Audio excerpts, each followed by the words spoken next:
Hello again, it's William Vanna, and I'm here today to share another great story with you that I think you'll like. I'm proud to wear my Samaritan's Perch shirt today, so feel good today. But my story today is about the Indy 500, the Indianapolis 500 in the state of Indiana, right next to Ohio, where I live.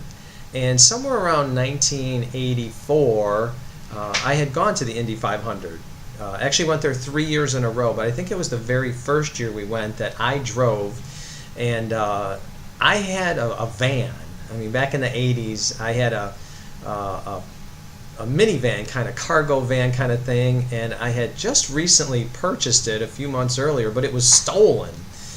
And they found it, and it was in terrible shape, but I got it back like a couple days before I was planning to leave to drive to the Indy 500. So it was just remodeled with bench seats in the back and a table in the middle and wall-to-wall carpeting, and the table converted with the benches to a bed, and I had a little mini fridge in there and these cool little side port windows, and it was a trip, I tell you.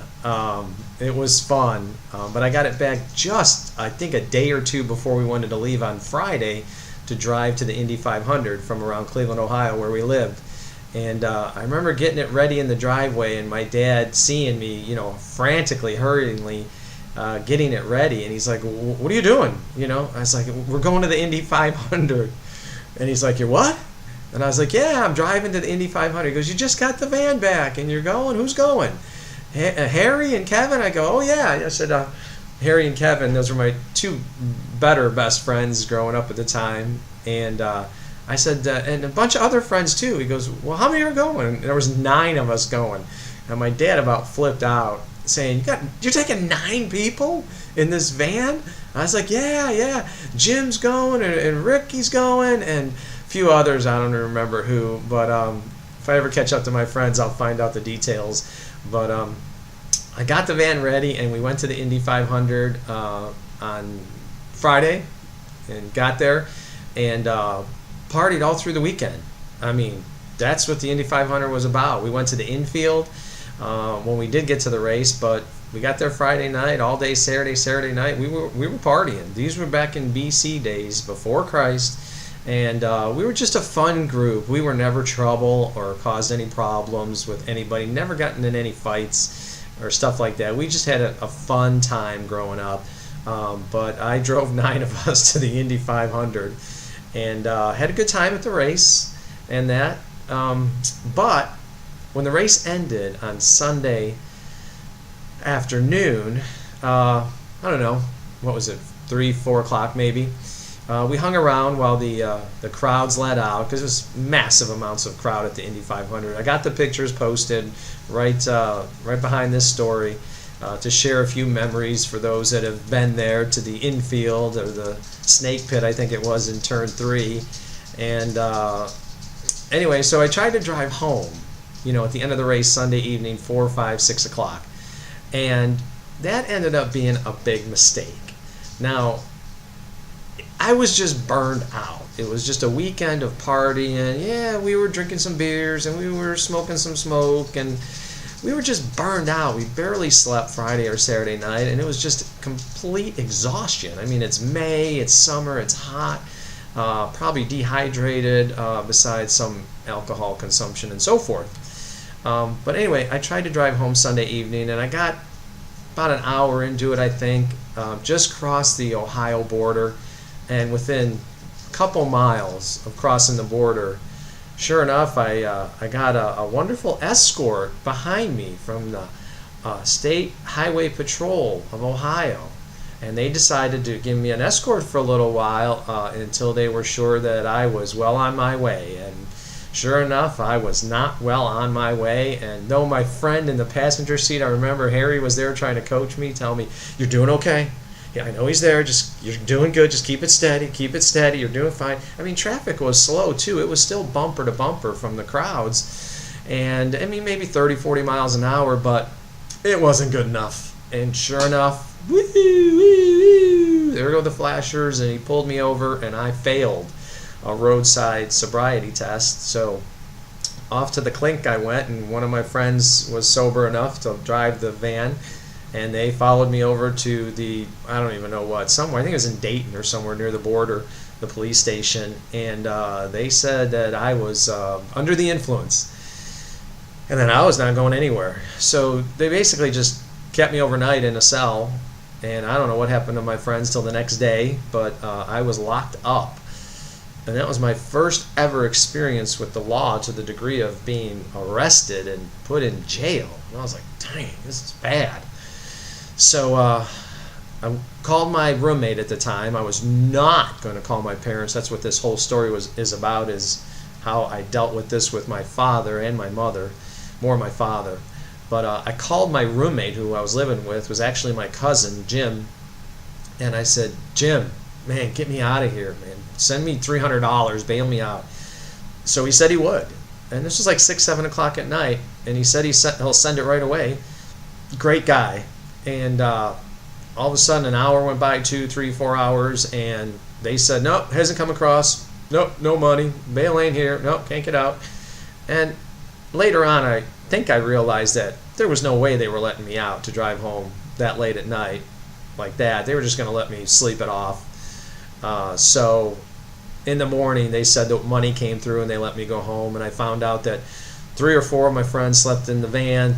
3 or 4 or 5 got a hotel room. And there was even rumblings of them wanting me to pay for the hotel room. I'm like, sorry, guys, I just got busted. Oh, my gosh. But anyway, we got back home eventually. And it was a story to tell, that's for sure. Not a good one. But I really began to freak out at the thought that I had to tell my parents. And this is what this is all about. I mean, it's funny today to a small degree because I was young and dumb. But back then, when I realized that, because I still lived with my parents, and actually no, I was living with my cousin, my roommate, as I said.